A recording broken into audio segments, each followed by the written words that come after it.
Snow fell thick over Pine Ridge that December morning in 1883. Emma Hayes stood at the wash tub behind their cabin, breath forming clouds in frozen air. At 23, she'd grown lean from hard work, brown hair tied with string, gray eyes sharp from watching mountains.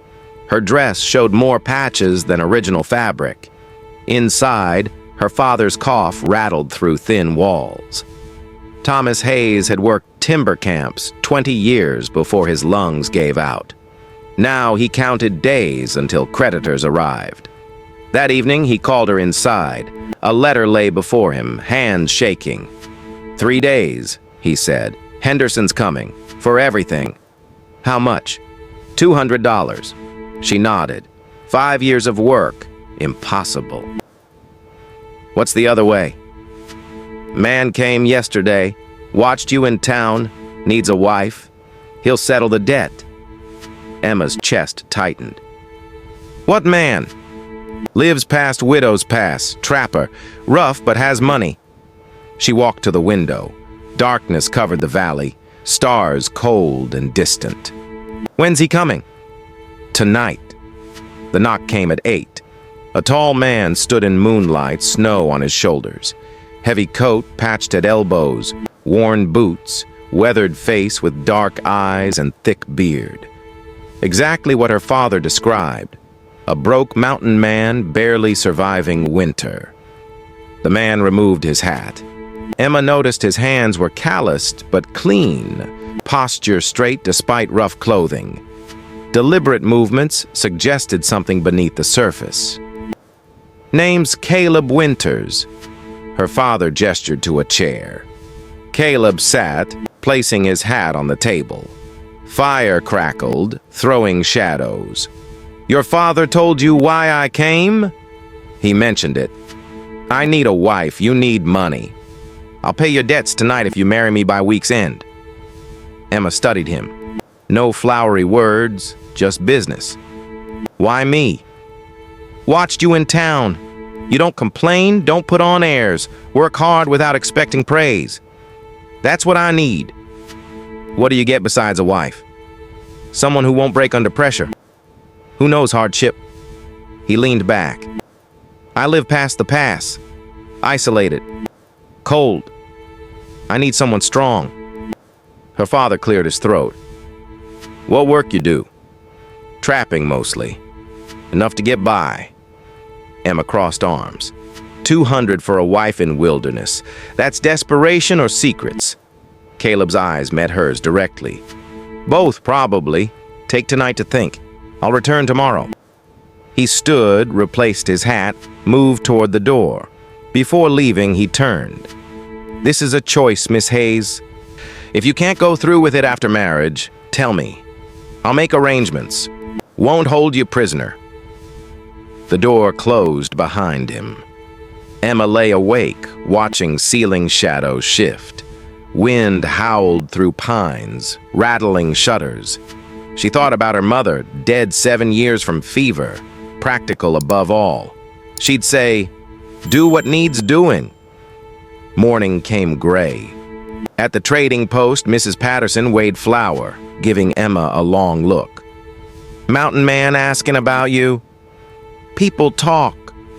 They're saying you'd be foolish taking up with a trapper. What would you do if your father faced ruin? Pray. Then do what's necessary, but keep eyes open. Men alone in those mountains get peculiar. That afternoon, Henderson's men arrived, thick-shouldered, mean-eyed. 3 days, Hayes, then we take possession. After they left, Emma found her father at the table, head in hands. Fight gone with his health. I'll marry him, Emma said. He looked up, tears in eyes. You sure?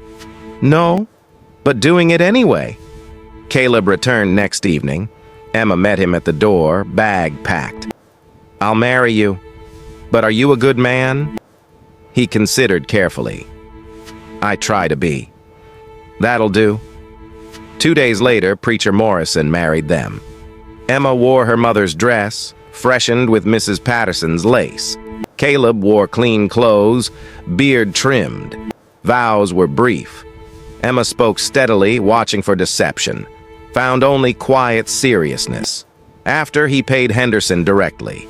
200 in gold coins. Henderson took it, marked the debt settled, left. That night, Emma said goodbye. Her father held her tight, whispering apologies. "You did what you could. Now I'm doing the same." Dawn departure. Caleb's wagon was sturdy. Good wheels, strong horses, supplies packed precisely. Better than expected for a broke trapper. They traveled 2 days through pine forests, past frozen streams. Caleb built fires expertly, made decent coffee, handled horses with skill. Emma noticed things. Well-bred horses, quality tools, the wagon too well maintained. On the second evening, camped at Widow's Pass Base, she spoke. "This is beautiful country." "Gets more beautiful tomorrow, when we reach the valley." Morning broke clear. They climbed the pass, trail narrowing to wagon width, drops on both sides. Caleb handled it calmly. Then they crested the summit. Below spread a hidden valley, green where hot springs fed grass. Pine stands circled a frozen lake. In the center sat a house, 2 stories. Multiple chimneys smoking, barn and outbuildings behind. "That's home," Caleb said. Emma stared. "Not a trapper's shack." "No." They descended. A middle-aged woman came out, smiling. "Mr. Winters, welcome back." Caleb helped Emma down. "Emma, this is Mrs. Chen. She manages the house." "Manages?" Emma turned. "You have staff? We should talk inside." The interior stunned her. Polished floors, matching furniture, rugs, stone fireplace dominated the main room. Large kitchen visible through an archway. Mrs. Chen brought tea in china cups. Emma held hers carefully. "I need truth," Caleb said. "My full name is Caleb Winters Sterling. My family owns Silver Valley Lumber Company. We supply timber to railroads. This is Sterling Lodge. I'm the heir." Emma set down her cup. "You lied." "I misled." "Different." "Why?" Vulnerability showed in his eyes. "Every woman who knew about money wanted the money, not me. I needed someone who'd choose me without that, and someone strong enough to handle what comes with it." "What comes?" "Responsibility, pressure, people judging you." He paused. "If this is too much, if you want to leave, I'll ensure your father's cared for. You won't be trapped." Emma walked to the window. Outside, the valley stretched peaceful. Behind was unimaginable wealth. Beside her, a man who'd deceived but now gave her choice. "I'm angry you didn't tell me before the wedding." "I understand. But impressed you're telling me now when you don't have to." She turned. "I chose to marry you thinking you were poor. Money doesn't change that, so I'm staying. But don't lie again." Caleb Sterling. Relief washed his face. "I won't." The first week blurred with discovery. Sterling Lodge employed 12 people. The valley contained worker cabins, a sawmill, stables with valuable horses. Caleb walked her through timber stands explaining sustainable logging. Introduced her to Jensen, the mill foreman, who looked skeptical until Emma asked about workflow efficiency. She met Mrs. O'Malley, the cook, who declared her a real woman who knows work. Workers watched cautiously. They'd seen wealthy wives who looked down on labor, complained about isolation, lasted 6 months before fleeing. They waited to see what Emma would be. She showed them. Helped with laundry when Mrs. Chen mentioned needing extra hands. Chopped vegetables when Mrs. O'Malley needed assistance. Fixed a fence when Jensen mentioned repairs needed. By week's end, staff stopped watching suspiciously, started treating her as part of operations. Caleb noticed. "You're winning them over." "I'm just being myself. Don't know how to be anything else." That's why I chose you." But Emma sensed tension beneath his relief. "What aren't you telling me?" He stared into the fire. "My aunt is coming. Margaret Sterling. She's on the company board. She's not pleased about our marriage." "Why?" "You're not from society. She had other plans for who I should marry. Doesn't think a timber worker's daughter can handle being a Sterling." Emma felt cold despite the fire's warmth. "When?" "3 days. If this story is touching your heart already, let me know in the comments where you are watching from and if you have ever gone through something similar. Also, tell me what you would like me to improve in future stories." Aunt Margaret arrived in a coach pulled by 4 black horses. She was a tall woman in her 50s, dressed in expensive silks, her gray hair piled elaborately. She swept into Sterling Lodge like she owned it, barely glancing at Emma before turning to Caleb. "So this is the girl," Margaret said. Not a question, a statement dripping with judgment. "Emma, this is my Aunt Margaret," Caleb said carefully. "Aunt Margaret, my wife, Emma Sterling." Margaret's eyes raked over Emma's simple dress, her work-roughened hands, her unpowdered face. "Charmed," she said in a tone that meant the opposite. Dinner that night was excruciating. Margaret dominated conversation, talking about Denver society, railroad developments, people Emma had never heard of. She asked Emma pointed questions designed to expose her ignorance. "And where did you attend finishing school, dear?" "I didn't. I worked." "How unfortunate. And your family's connections in the territory?" "We have none. My father worked timber camps." "I see." Margaret smiled like a cat with cream. "Well, we all start somewhere." After dinner, Margaret cornered Caleb in the study. Emma overheard from the hallway, not meaning to eavesdrop, but unable to avoid it. "She's completely unsuitable," Margaret said. "The board will never accept her. Do you understand what you've done? We're negotiating with the Union Pacific. They expect the Sterling family to present a certain image. A timber worker's daughter is not that image." "Emma is my wife," Caleb said firmly. "That's not changing." "Then make it work," Margaret snapped. "The board is holding a reception in Denver in 2 weeks. Railroad executives, investors, Governor Cooper, everyone who matters. Bring her. Let them see her. If she can't handle one evening in society without embarrassing us, then you'll have your answer about whether this marriage was wise." Emma stepped back from the door, her heart pounding. A test. Margaret was setting a trap, expecting Emma to fail publicly so she could pressure Caleb to end the marriage. She found Caleb later in their bedroom. "I heard," she admitted, "and I'll go. I'll face your society people and do whatever it takes." "You don't have to prove anything to Margaret." "Yes, I do. If I don't, she'll make your life hell. And mine." Emma squared her shoulders. "Besides, how hard can one party be?" The next morning, Margaret insisted Emma undergo proper preparation. She brought in a seamstress from Denver who measured Emma for a formal gown, tisking over her lean frame. "You're quite thin, dear," Margaret said. "We'll need padding in the bodice and hips. Can't have you looking like you've been starved." Emma bit back a retort. She had been close to starving, actually, but saying so wouldn't help. The seamstress created a gown of deep green silk with black lace. When Emma tried it on, she barely recognized herself in the mirror. The dress transformed her from frontier woman to someone who might pass for wealthy, at first glance anyway. Margaret also insisted on etiquette lessons. For 3 days, Emma practiced walking with books on her head, learned which fork to use when, memorized the names of important Denver families. Margaret corrected her constantly. "Your posture is too relaxed. You move like a field worker." "That's because I was a field worker." Well, you're not anymore. You're a sterling. Act like it.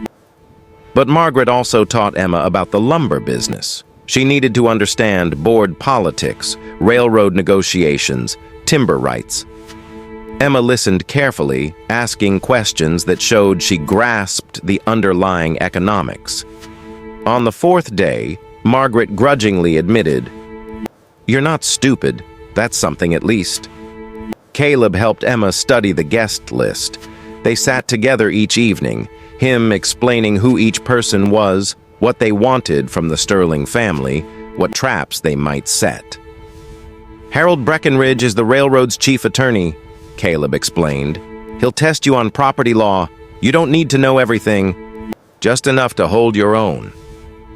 "And Mrs. Ashworth?" "Banker's wife, rules Denver society. If she accepts you, others will follow. If she doesn't..." He didn't finish the sentence. Emma read contract summaries until her eyes burned. She practiced conversations with Mrs. Chen, playing various society roles. She learned to smile while saying nothing revealing, to deflect questions with grace, to project confidence she didn't feel. A week before the reception, Margaret observed Emma's final practice session. Afterward, she turned to Caleb. "She might survive," Margaret said. "Emphasis on might. But don't expect miracles. These people will tear apart anyone who doesn't belong." That night, Emma stood on the lodge porch, looking out at the dark valley. Caleb joined her, wrapping a coat around her shoulders. "You can still say no," he said quietly. "We could skip the reception, face the consequences later." "No," Emma said. "If I don't do this now, I'll always be the woman who couldn't face your world. I'd rather try and fail than never try at all." They traveled to Denver by coach, Margaret accompanying them.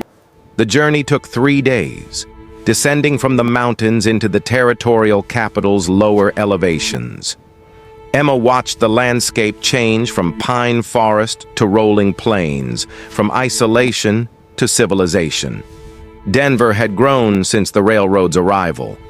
The city sprawled beside the South Platte River, buildings rising 3 and 4 stories, streets full of carriages and horsemen. Emma saw women in elaborate gowns, men in fine suits, wealth displayed without shame. They stayed at the Windsor Hotel, Denver's finest. Emma's room had a canopied bed, a marble bathroom, carpets so thick her feet sank into them. She stood at the window, watching the city move below, feeling very far from Pine Ridge. Margaret knocked and entered without waiting. "Remember," she said coldly, "tonight isn't about you. It's about whether you can avoid humiliating the Sterling name. Keep your mouth shut unless directly addressed. Let Caleb handle conversations. Try to blend into the background." "Blend into the background," Emma repeated. "Got it." Margaret left. Caleb appeared moments later, dressed in formal evening clothes that made him look like a stranger. "You look terrified," he observed. "I am." "Good. Fear keeps you sharp." He took her hand. "Whatever happens tonight, know that I'm proud you're trying." At 7, they descended to the hotel's grand ballroom. Emma's green gown swept the floor as she walked, the silk whispering with each step. Her hair had been arranged by Margaret's maid, piled atop her head with pins that dug into her scalp. The ballroom doors opened, and Emma stepped into a world of chandeliers, music, and 200 pairs of watching eyes. A butler announced them. "Mr. Caleb Winter Sterling and Mrs. Emma Sterling." Conversation didn't stop, but it shifted. Heads turned, eyes assessed. Emma felt every gaze measuring her, finding her wanting. She kept her spine straight, her expression neutral, and moved into the room beside Caleb. Margaret materialized beside them, smiling falsely. "Emma, dear, let me introduce you to Mrs. Ashworth." The banker's wife was a formidable woman in purple silk, diamonds at her throat. She looked Emma up and down slowly. "So you're the mountain bride. How rustic." "Ma'am," Emma said simply, "I understand you're from Pine Ridge? Charming little mining town." "Timber town, actually. My father worked the camps." Mrs. Ashworth's smile sharpened. "How industrious. Tell me, dear, what do you know about the Sterling family's business ventures?" Here was the first test.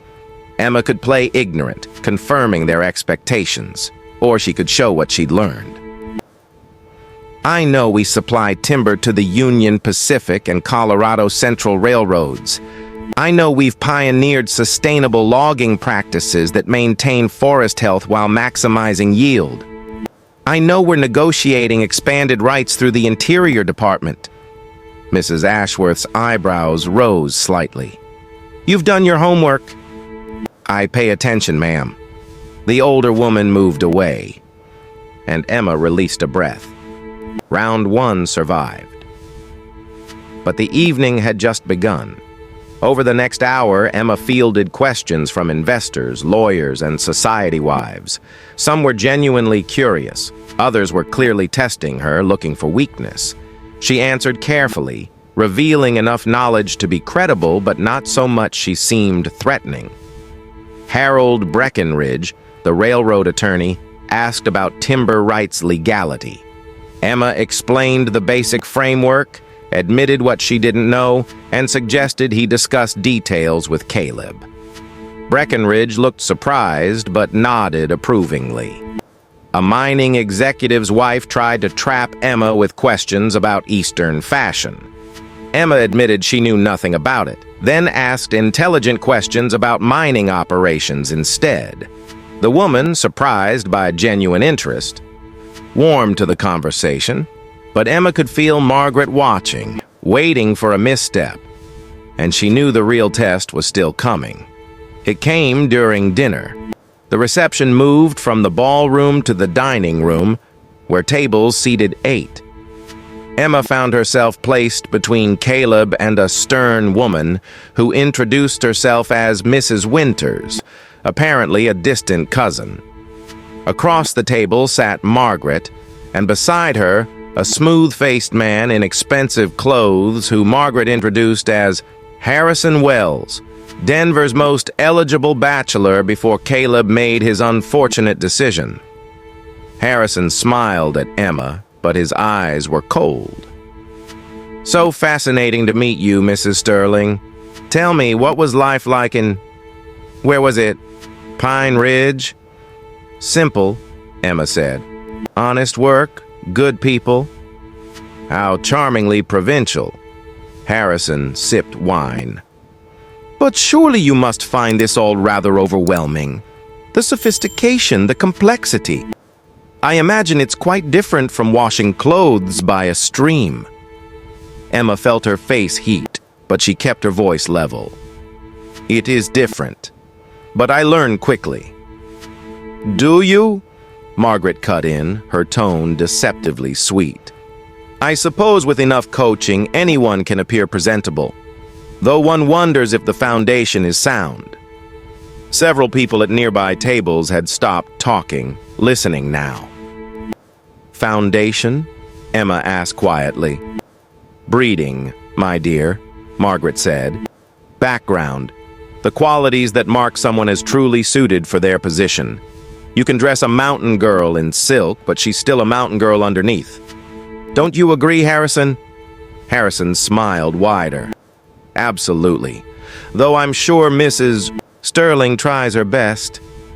The insult hung in the air, dressed in polite words, but unmistakable. Emma felt Caleb tense beside her, but before he could speak, she placed a hand on his arm. "You're right," Emma said, looking directly at Margaret. "I am a mountain girl. Born poor, raised poor, married to escape poverty. Those are facts. But I'm also someone who knows what real work means, who understands value versus price, who can look at a contract and see the trap hidden in the third clause." She paused, letting silence fill the space. "You think breeding matters more than character? Maybe in your world it does?" But in mine, we measure people by what they do, not who their parents were. So judge me for that. Judge me for choosing work over comfort, for learning instead of pretending I already know, for facing this room tonight knowing half of you want me to fail. Margaret's face had gone still. Harrison's smile faded. Around them, people listened with new attention. I am trying my best, Emma continued quietly. And I'll keep trying. Because that's what you do when you're a mountain girl. You work harder than anyone else. You don't quit. And you don't apologize for where you came from. She turned back to her dinner, heart hammering, aware she'd just gambled everything on honesty instead of pretense. For a moment, no one spoke. Then a voice from the next table said, "Well said." Emma looked up to find a weathered man in his 60s standing. He wore formal clothes but carried himself like someone who'd built his fortune with his own hands. Judge Thomas Murdoch, he introduced himself. Territorial judge, though I started as a ranch hand in Kansas. I appreciate plain speaking, Mrs. Sterling. We get too little of it in these rooms. He raised his glass. A toast to honesty, and to young women who aren't ashamed of their origins. Several people raised glasses. Not everyone. Margaret's face remained stone, but enough that Emma felt the room's temperature shift. She'd passed some invisible test by refusing to be what they expected. Judge Murdoch sat at their table after dinner, ignoring Margaret's displeasure. Tell me about Pine Ridge, he said to Emma. I knew the area years back. Hard country. Yes, sir. Particularly for timber workers. The conditions in the camps are difficult. I imagine they are. He leaned forward. What would you change if you could? Emma thought carefully. Better housing. Medical care on site instead of making men travel to town. Fair compensation for injuries. It wouldn't cost much more, and you'd keep experienced workers longer. The judge nodded thoughtfully. Sound thinking. You should present these ideas to the Interior Department. They're looking for advisors on mountain labor issues.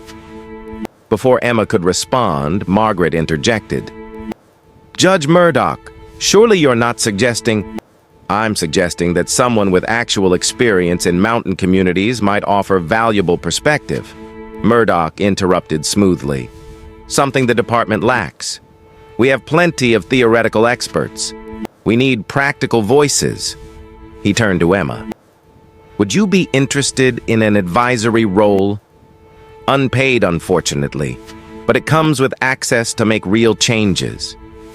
Emma glanced at Caleb, who nodded slightly. Yes, she said. I would. Excellent. I'll arrange the appointment. Murdoch stood. Welcome to Denver, Mrs. Sterling. Don't let the peacocks intimidate you. After he left, Margaret's composure cracked slightly. You realize what he just did? Offered me a position, Emma said. Gave you credibility. Murdoch's endorsement carries weight. If he backs you, others will listen. Margaret's eyes narrowed. Clever. You played that perfectly. I didn't play anything, I told the truth. Sometimes that's the best play. Margaret studied Emma with new calculation. Perhaps I underestimated you. But Margaret wasn't finished. As the reception wound down and guests moved to the hotel's library for after-dinner drinks, she pulled Emma aside into a small sitting room. A word, dear. Emma followed, wary. Caleb was speaking with railroad executives and hadn't noticed them leave. Margaret closed the door and produced papers from her handbag. One last matter to address. Your marriage contract. What about it? There's a clause Caleb may not have explained clearly. The Sterling fortune is tied to family continuity. If the board determines a marriage threatens company stability, they can petition for annulment. Emma's stomach dropped. On what grounds? Incompetence, fraud, Material deception. Margaret smiled thinly. Or evidence that the marriage was entered under false pretenses. Say, if it could be shown the bride married purely for money, with no genuine commitment to family duty. That's not true. Truth is whatever the board decides, and I have 6 votes out of 9. She laid the papers on a side table. This is a declaration. You sign it, admitting the marriage was primarily financial, and we arrange a quiet annulment. You receive a settlement, $20,000, enough to live comfortably. Your father's debts remain paid, and Caleb can marry someone suitable. Emma stared at the papers. $20,000 was life-changing money. Her father could live like a king. She could start over anywhere. All she had to do was sign away a marriage entered to escape poverty, to a man she'd known for 2 weeks. What happens if I don't sign? Then I bring this to the board. I argue you're a gold digger who trapped my nephew. I make life very difficult for both of you. The reception tonight was impressive, I admit. But it was one evening. Can you sustain that performance forever? Can you really be a sterling? The trap was perfect. Sign and prove Margaret right, that Emma had married for money and would leave for more money. Refuse and face a fight that might destroy everything anyway. Emma picked up the papers and read them carefully. Margaret had included specific language about material deception and false representation. The clauses were designed to make Emma look mercenary regardless of what she chose. But there was a phrase in the 3rd paragraph. Provided such annulment serves the company's legitimate business interests and public standing. Emma set down the papers. Judge Murdoch just appointed me a territorial advisor. In front of 50 witnesses, including several board members. That makes me valuable to the Sterling Company's public image. Annulling my marriage now would look like the board rejecting someone the territorial judge endorsed. Bad optics, Margaret. Margaret's smile froze. What? You wrote this document assuming I'd still be nobody after tonight. But I'm not nobody anymore. I'm an advisor with government backing. Which means any attempt to annul this marriage would suggest the Sterling family rejects working-class voices in territorial governance. Exactly what you need to avoid while negotiating with a government committee that values frontier representation. Emma met Margaret's eyes steadily. Your blade just turned in your hand, Margaret. The trap you set is now a trap for you. If you push this annulment, you damage the company more than my presence ever could. For a long moment, Margaret said nothing. Then slowly, she tore up the papers. You're smarter than I credited. I pay attention to contract language. You taught me that. So I did.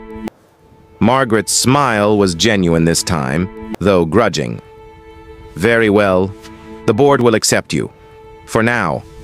But don't think this means you've won. You've earned a place at the table. Keeping it is a longer game. I'm good at long games. Mountain life teaches patience. They returned to the library where Caleb immediately noticed Emma's flushed face. Everything all right? Everything's fine, Emma said. She glanced back at Margaret, who raised her glass in a small, acknowledging salute. Just business. They left Denver the next morning. The coach climbed back into the mountains, leaving civilization behind. Emma watched the city shrink below them, feeling like she was waking from a dream. You were magnificent last night, Caleb said. I don't think anyone expected you to handle Margaret that way. I just spoke truthfully. You did more than that. You showed them you won't be what they expect. That's rare and powerful. Emma thought about the reception, the tests, the traps, the moments where she'd nearly failed, but also the unexpected ally in Judge Murdoch, the grudging respect from Margaret, the realization that honesty could be stronger than pretense. "What happens now?" she asked. "Now you have work to do. Murdoch's appointment is real. You'll need to prepare recommendations for the Interior Department, and the board will watch everything you do." "What about us? Our marriage?" Caleb was quiet for a moment. "I married you because I needed someone strong, someone real. After last night, I'm beginning to realize I might have gotten more than I bargained for. In a good way." Emma looked at him. 2 weeks ago, she'd been washing clothes behind her father's cabin. Now she was married to a lumber baron, advising the territorial government and playing political chess with Denver's elite. The changes felt impossible, but also right. Like she'd been preparing for this without knowing it. "I'm beginning to think the same thing," she said quietly. They reached Sterling Lodge as evening fell. The valley opened before them, the house rising warm and welcoming against the darkening pines. Emma felt something loosen in her chest, a tension she hadn't realized she'd been carrying. This was home now. Not her father's cabin in Pine Ridge, but this grand house in a hidden valley. Home because she'd chosen it, fought for it, earned the right to call it hers. Mrs. Chen greeted them with hot coffee and fresh bread. Mrs. O'Malley had made stew that filled the house with warmth. Jensen reported that the winter timber harvest was ahead of schedule. The staff welcomed Emma back like she belonged. That first week home, Emma threw herself into work. She wrote her first recommendations for Judge Murdoch, proposals for improving camp conditions, establishing medical stations, creating fair compensation schedules. She also began visiting the worker cabins in the valley, talking with families, learning their needs. Margaret sent a letter 2 weeks later, brief and to the point. "The board has voted to recognize your advisory role as beneficial to company interests. Continue performing adequately. MS." Emma showed it to Caleb. She said, "Adequately. That's high praise from Margaret." "It is," he agreed. "You impressed her. That's not easy." Spring came to the valley. Snow melted, revealing green grass and wildflowers. Emma stood on the lodge porch one evening, watching the sun set behind the mountains, painting the peaks gold and crimson. She thought about the journey that had brought her here, from a desperate girl in a failing cabin to the wife of one of Colorado's wealthiest men, from poverty to privilege, from nobody to somebody who advised the territorial government. But more than that, she'd discovered something about herself. She was stronger than she'd known, smarter than she'd believed, capable of facing down society's elite and winning on her own terms. Caleb joined her on the porch, 2 cups of coffee in hand. He passed her one and stood beside her, both of them watching the light fade. "Thinking about anything particular?" he asked. "About how far I've come, how much has changed." "Any regrets?" Emma considered. She could have refused Caleb's proposal, let her father lose the cabin, started over elsewhere. She could have signed Margaret's papers in Denver, taken the money and run. She could have failed at any of a dozen tests and gone home defeated. But she hadn't. She'd faced every challenge, survived every trap, and built something real from what had started as a desperate bargain. "No regrets," she said firmly. "This is exactly where I'm supposed to be." Caleb smiled. "Good. Because I can't imagine this place without you anymore."